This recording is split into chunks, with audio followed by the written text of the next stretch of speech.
begini Bu, kita juga sebagai pelaku yang dimana kami berposisi untuk sementara waktu sebagai Ketua Asosiasi Pengelola Sarana Air Minum Kabupaten Bima Bu. Jadi konsen kami itu adalah pemenuhan air minum aman untuk masyarakat. Kalau melihat kondisi hari ini, ada kisaran 100 lebih titik mata air yang hilang. Nah ini di Kabupaten Bima khususnya Bu, sekarang kan masih menggunakan air tanah dengan menggunakan bor dalam dan lain sebagainya. Sementara air permukaan, terutama sektor mata airnya itu semakin berkurang. Nah ini konsen dengan setara dengan konsennya Kementerian KLHK untuk kembali dalam satu program hutan sosial. Nah kami berharap program ini benar-benar dilaksanakan dengan baik dan bisa menyelamatkan mata air yang sekarang sudah mulai terkikis. Nah, kira-kira demikian yang bisa kami berikan komentar dalam pertemuan ini Bu.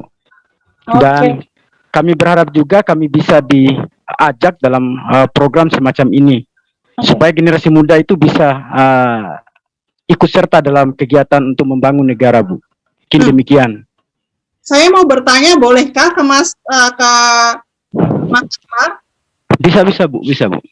Mas Akbar, apakah di sana sudah bagus perkembangan perhutanan sosialnya atau masih harus perlu digerakkan di sana? Ini jujur saja Bu, untuk hutan sosialnya sama sekali belum terlalu maksimal disentuh.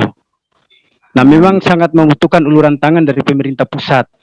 Karena di Bima jujur saja Bu, tingkat kerusakan hutannya itu sangat parah. Ya. Oke, terima kasih. Ya, saya mulai dari ini dulu deh, Mbak Rici. Halo Mbak. Ya, Mbak Rici, saya perlu bantuan untuk dua hal ya. Yang pertama tadi untuk menanggapi ajakan, tantangan atau apapun yang istilahnya, tapi positif betul dari Bang Saiful Bahri mengaitkan ini ya, bisa lintas sektor dengan begitu baik gitu. Yang kedua, ini secara praktis gitu. Bisakah kasih advice, kasih saran kepada Bang Akbar, gimana sih caranya kalau orang desa di sana mau ngejar misalkan perhutanan ya gitu ya, dalam konteks misalnya apakah hutan desa atau HKM apa, tapi yang tujuannya mereka mau menyelamatkan hutan yang nanti bisa jadi ini penyelamatan sumber air. Silahkan Mbak Riti. Baik, terima kasih Mbak Tami. Pak Saiful juga tadi menarik ya challenge-nya ya. Ya memang tantangan terbesar saat ini sebenarnya perhutanan sosial itu dia membuka peluang begitu ya. Dia memberikan peluang untuk banyak pihak untuk bisa mendukung pembangunan di desa. Nah karena kalau itu masih kawasan hutan, statusnya masih kawasan hutan tetapi pada prakteknya itu sudah ladang-ladang masyarakat, sebenarnya itu kan harus didukung untuk pengembangan ekonominya. Tetapi kalau dia belum diusulkan menjadi masuk dalam skema perhutanan sosial secara hukum, pengalaman kami misalnya Dinas Pertanian tuh nggak bisa bantu bibit untuk masyarakat ya, karena lahannya ada di dalam kawasan hutan gitu. Nah, pengalaman Warsi sendiri yang kami lakukan itu pertama yang bisa dilakukan sebenarnya regulasi memang sudah membuka ruang untuk itu begitu ya. Tantangannya justru ada pada mengimplementasikan regulasi itu di level tapak. Nah, yang Warsi lakukan itu pertama mendorong kelembagaan pengelolaan hutan desa, entah itu hutan desa atau HKM. mereka tahu dulu tuh potensi hutan desanya apa, potensi HKM-nya apa, begitu ya. Itu kemudian dirumuskan dalam rencana pengelolaan hutan desa atau rencana pengelolaan HKM. Yang itu memasukkan apa sih yang ingin dilakukan oleh masyarakatnya. Misalnya kalau yang pengalaman yang di Sirukam begitu ya, yang mau mereka lakukan itu mereka mau melindungi wilayah hutannya. Terus yang kedua mereka mau ternyata dalam pemetaan potensi mereka menemukan titik-titik yang pada beberapa bagian yang itu dulunya sumber mata air tapi sekarang sudah cukup mengkhawatirkan. Nah itu kemudian mereka tuliskan ada program rehabilitasi. Terus ada juga pengembangan ekowisata yang itu dikelola oleh anak-anak muda ya. Lalu di dalam perencanaan itu dimasukkan dimasukkan di situ. Misalnya kalau untuk perlindungan, siapa saja yang para pihak yang harusnya terlibat dalam mendukung upaya perlindungan.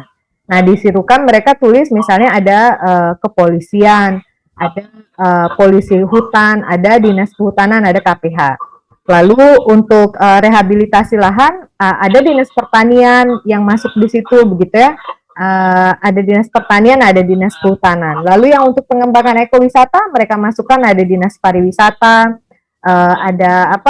ada dinas pemberdayaan desa begitu. Nah, dokumen perencanaan itu dikonsultasi publikkan di tingkat kabupaten bersama dengan para pihak.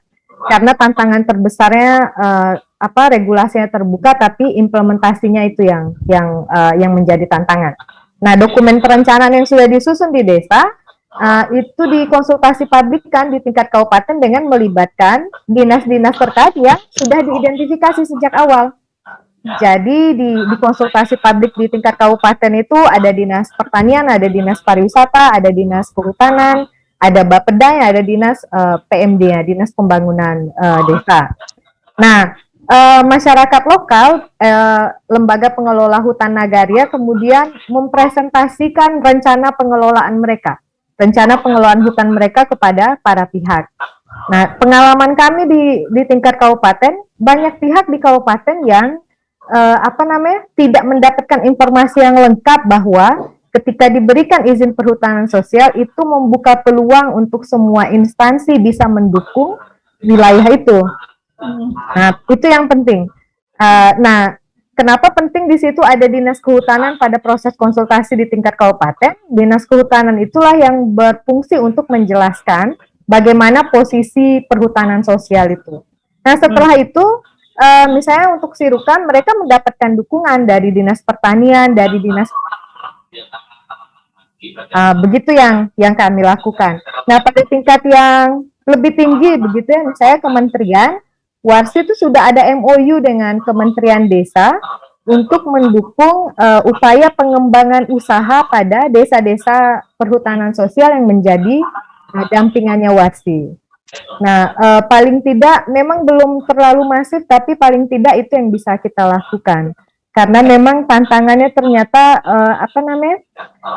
pemahaman stakeholder di tingkat pemerintah, terutama pemerintah kabupaten, masih cukup minim mereka mendapatkan informasi tentang peluang dan manfaat perhutanan sosial itu sendiri.